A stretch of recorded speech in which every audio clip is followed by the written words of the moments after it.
I've got one of about 4 shady spots at this whole place. The whole interior and 95% of the exterior is comfortable in the shade. I'm going to the pool.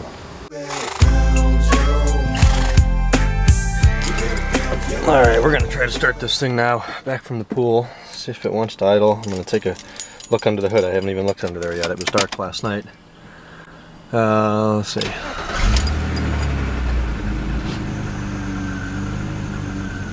Yeah, there's the fluctuation. You can hear the cold exhaust. Oh, it's not happy.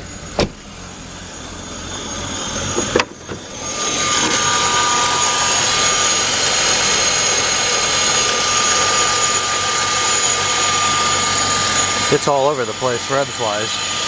Oh, there's definitely a whistle. Oh yeah.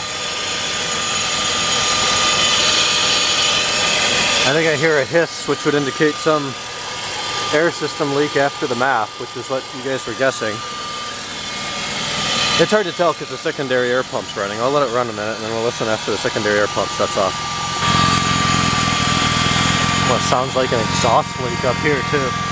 Hopefully not. I just had exhaust leaks fixed at the flange.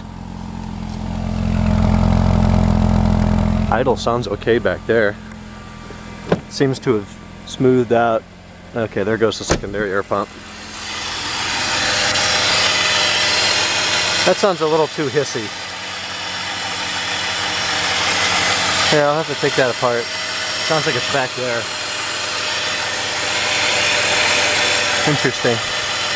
Well, I'll get this apart later tonight when it cools off some and we'll see what's going on.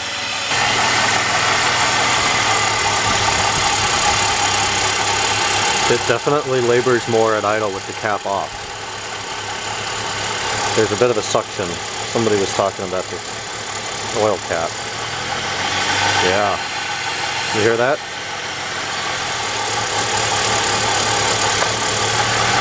So taking the cap off makes a difference, whatever that means. So if we come in here and touch the throttle, I'm trying to do it with my hand.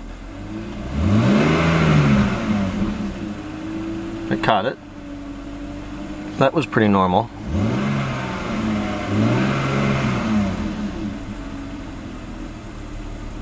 That was a little normal. It's a little rougher. It was worse after you had it on cruise control for a while. Then you clutch in and it was down like almost to 0. I'd guess about 200 RPMs. It is catching the idle right now, but it's still fairly cold. I disconnected the mass airflow sensor and it bogged down for a second and then seemed to smooth out the best it's been. So maybe if it's not metering the air, then it doesn't really know what's coming in, and I think it just assumes that it's maximum air. I don't know what that means. See what happens if I plug it in. Wow. And there it goes. Plug the mass airflow sensor in, she dies. Okay, it's still plugged in. And it starts and dips a little low. That's too low. It's rough.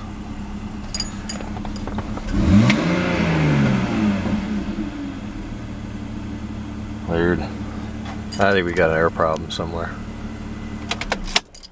Alright guys, good morning. It's like 2:30 a.m. Kenan left a little bit ago. We spent the majority of the evening working on his M5. We got the oil pan drop, we changed the oil pan, changed the oil level sensor and the oil temperature sensor gaskets as well.